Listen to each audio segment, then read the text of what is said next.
आपको शर्म आनी चाहिए। पूरे देश के किन्नर समाज के लोग आपके चेहरे पर कालिक लगाने का काम करेंगे। ये विश्वासघात कर रहे हैं आप। सत्ता पक्ष के लोग कह रहे हैं दारू पी के आ जाते हैं, सिगरेट पी के आ जाते हैं, ऐसा है वैसा है। आप नैतिकता के अलंबरदार हो गए। आप जो है सबसे बड़े दूध के धुले हो गए। कौन बीजेपी के लोग हैं आके सामने बोलिए, क्या आप लोग दारू सिगरेट नहीं पीते? क्या आप लोग दारू सिगरेट नहीं पीते? आप इतने बड़े दूध के धुले बन गए। आपको नहीं कहा सर, आप ना दारू पीते ना सिगरेट पीते, मुझे पता है, मुझे पता है। आप किसी के तो सगे हो जाओ, किसी के तो सगे हो जाओ। नौजवानों को आपने धोखा दिया अग्निवीर लाके, किसानों को आपने धोखा दिया, फसल का दाम नहीं देते, 3 काला कानून लेके आए, 750 किसानों ने अपनी शहादत दी। कोरोना में आपने पूरे देश को लाइन में खड़ा कर दिया, नोटबंदी में लाइन खड़ा कर दिया, गैस में लाइन खड़ा कर दिया। भगवान श्री राम जब वनवास जा रहे थे मान्यवर, तो उन्होंने नर से कहा आप जाइए, नारी से भी कहा आप जाइए, किन्नर समाज के लोगों से नहीं कहा।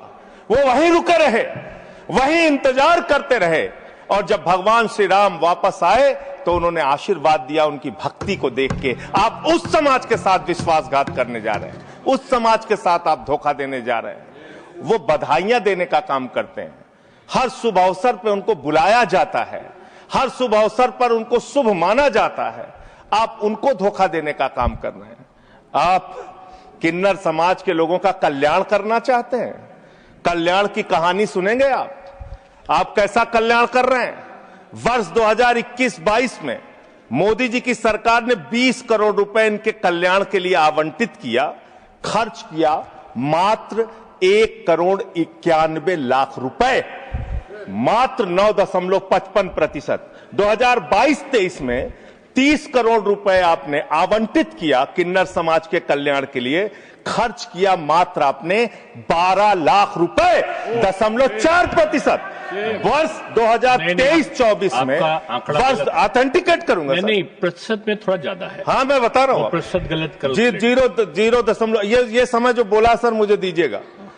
जो 2023-24 में आपने आवंटित किया 52.91 करोड़ रुपए और आपने खर्च किया 6.59 करोड़ रुपए, 12.45% मात्र। वर्ष 2024-25 में आपने आवंटित किया 68 करोड़ 46 लाख रुपए और आपने खर्च किया 5 करोड़ 14 लाख रुपए, 7.5%। आपको शर्म आनी चाहिए। पूरे देश के किन्नर समाज के लोग आपके चेहरे पर कालिक लगाने का काम करेंगे। ये विश्वासघात कर रहे हैं आप, ये विश्वासघात कर रहे हैं आप उनके साथ। हर साल आपने उनके कल्याण के नाम पर जो बजट निर्धारित किया, उतना पैसा भी नहीं खर्च किया, उतना पैसा भी नहीं खर्च किया। और इस समाज से कैसे कैसे लोग निकल कर आए मान्यवर।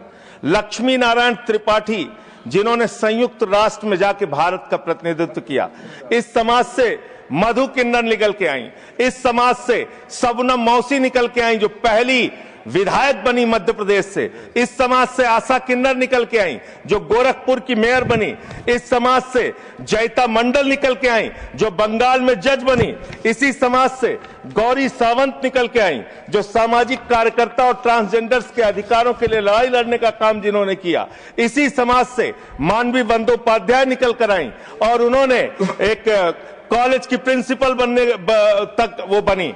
मान्यवर, आप किसी के तो सगे हो जाओ, किसी के तो सगे हो जाओ। नौजवानों को आपने धोखा दिया अग्निवीर लाके, किसानों को आपने धोखा दिया, फसल का दाम नहीं देते, 3 काला कानून लेके आए, 750 किसानों ने अपनी शहादत दी। कोरोना में आपने पूरे देश को लाइन में खड़ा कर दिया, नोटबंदी में लाइन खड़ा कर दिया, गैस में लाइन खड़ा कर दिया। अब अपनी पहचान कराने के लिए एक ट्रांसजेंडर को लाइन में खड़ा होना पड़ेगा, अपमानित होना पड़ेगा, उसकी जांच की जाएगी, पड़ताल की जाएगी, उसकी बेइज्जती की जाएगी। मैं तो हैरान हूं, सत्ता पक्ष के लोग कह रहे हैं दारू पी के आ जाते हैं, सिगरेट पी के आ जाते हैं, ऐसा है वैसा है। आप नैतिकता के अलंबरदार हो गए। आप जो है सबसे बड़े दूध के धुले हो गए। कौन बीजेपी के लोग हैं आके सामने बोलिए, क्या आप लोग दारू सिगरेट नहीं पीते? क्या आप लोग दारू सिगरेट नहीं पीते? आप इतने बड़े दूध के धुले बन गए। मैं खत्म कर रहा हूं सर, खत्म कर रहा हूं, समाप्त कर रहा हूं सर। अरे आपने बीच आपको नहीं कहा सर, आप ना दारू पीते हैं ना सिगरेट पीते हैं, मुझे पता है, मुझे पता है।